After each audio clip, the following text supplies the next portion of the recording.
আসসালামু আলাইকুম সম্মানিত দর্শকবৃন্দ, সবাই কেমন আছেন? আশা করি ভালো আছেন।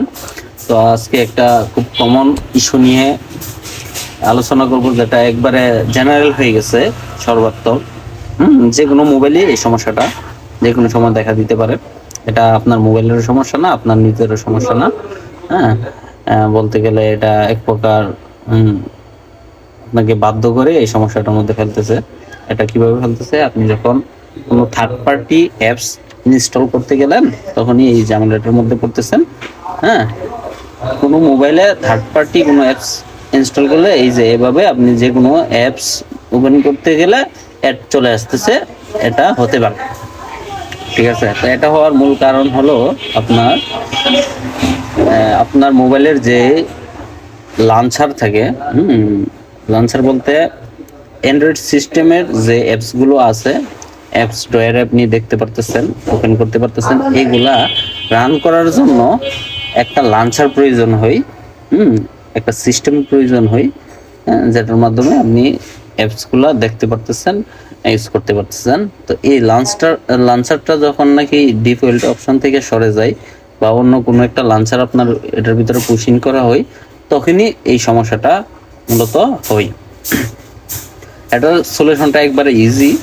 হ্যাঁ, তো এটার জন্য আপনার যেটা করতে হবে, আপনার প্রথমত আনঅথরাইজড কোনো অ্যাপস ইনস্টল করবেন না। দ্বিতীয়ত, আপনার প্রলোভন আছে এরকম কোনো অ্যাপস মোবাইলে ইনস্টল করবেন না। আর তৃতীয়ত, আপনার কোনো থার্ড পার্টি অ্যাপস ইনস্টল করার চেষ্টা করবেন না, তাহলে মোবাইল ভালো থাকবে। আর এটার সলিউশনটা কি? যদি হয়ে গেল আপনার মোবাইলে এরকম যে আপনি কোনো অ্যাপস ওপেন করতে গেলেন, এরকম আপনার অ্যাপস আসতেছে, এরকম এই যে দেখতেছেন এরকম অ্যাপস আসতেছে। তো এই সমস্যাটা হয়ে গেলে করণীয় কি? এটার বিষয়ে আপনার বেশিরভাগ জায়গাতে আপনি সলিউশন পাবেন না। কারণ কেউ চায় না সলিউশন দেখাতে, আমি দেখাইতেছি। তো এটা আপনি করতে পারবেন খুবই সহজভাবে।